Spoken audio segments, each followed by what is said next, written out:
মাজনী ঐ উঠ আকৌ, তই আজি আবেলি চাহকাপ নাখালিয়েই দেখোন। উঠ অ' মাজনী, ৰাতিয়েই হ'ল। তোৰ এইকেইদিনতে ইণ্টাৰভিউ আছে নহয়, তই দৌৰিব লাগিব। তই যে কৈছিলি তই চাকৰি কৰিবি আৰু ছোৱালী হৈও আমাৰ ল'ৰাৰ দায়িত্ব পালন কৰি আমাক বহুত সুখত ৰাখিবি। সেই সপোনবোৰ কি হ'ল মাজনী? তই নুঠ কিয়? উঠ আকৌ।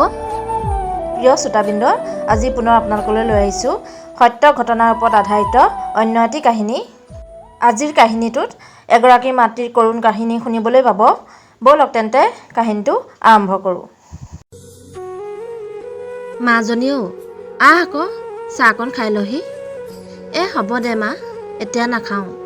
লগৰ কেইজনী পালেহি, সিহঁত মোলৈ ৰৈ আছে, আহিয়েই খাম দে। মাকে বাকী অনা চাহকাপো তাইৰ খাবলৈ সময় নহ'ল।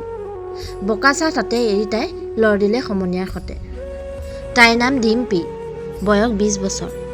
ঘৰখনৰ একমাত্ৰ সন্তান তাই। মাক দেউতাকৰ একমাত্ৰ আশা সপোন এই আটাইবোৰ তাইয়েই। বহু কষ্টৰ মাজেৰে দিনবোৰ অতিবাহিত কৰা মাক দেউতাকৰ সপোনবোৰ পূৰ হওক বুলিয়েই তাই বহুত চেষ্টা কৰিছে।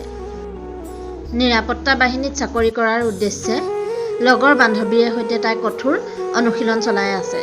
সেইবাবে লগৰ কেইজনীয়ে মতাৰ লগে লগে মাকে দিয়া চাহকাপোৰ এৰি তাই লৰ দিলে আনদিনাৰ দৰেই। তেতিয়া সময় প্ৰায় আবেলি 5মান বাজিছে।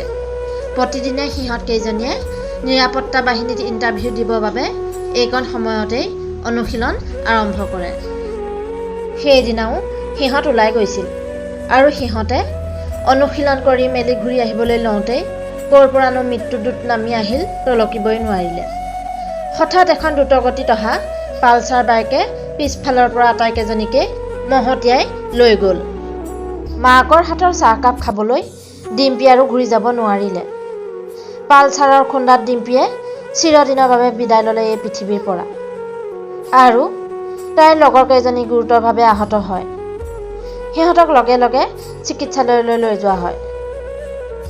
ইফালে বাহিৰত ওলাই জীয়েক আহিছে নেকি চাই চাই ৰৈ থাকিল মাকজনী। পিছত বহুত সময়লৈকে ঘূৰি নহা দেখি মাক ৰাস্তাৰ ফালে আগবাঢ়ি গ'ল। অলপ দূৰ গৈয়ে জীয়েকক তেনে অৱস্থাত দেখি মাকজনী পাগলৰ দৰে ঢপলিয়াই যায় তাইৰ কাষলৈ। তাইৰ গাত ধৰি তাইক জোকাৰি জোকাৰি উঠিবলৈ তাইক কাতৰ কৰে।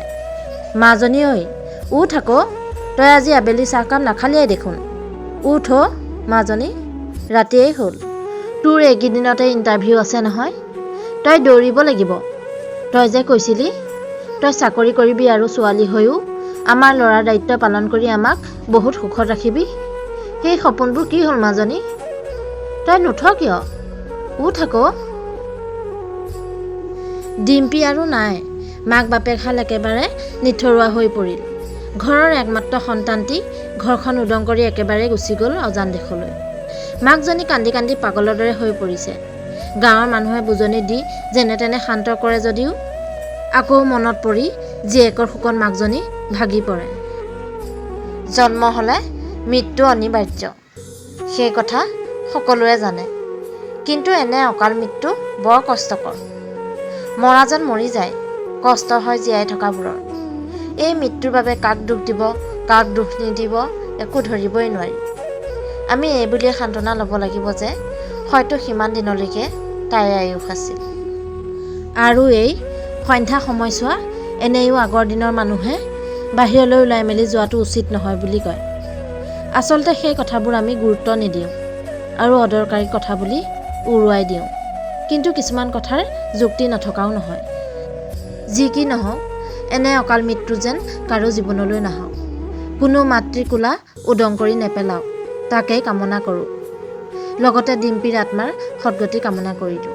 প্ৰিয় শ্ৰোতাবৃন্দ, আজিলৈ কাহিনীটো ইমানতে সামৰিছোঁ। আকৌ লগ পাম অন্য এটি কাহিনীৰ সৈতে। আপোনালোকে সম্পূৰ্ণকৈ কাহিনীটো শুনাৰ বাবে আপোনালোকলৈ বহুত বহুত ধন্যবাদ জনালোঁ।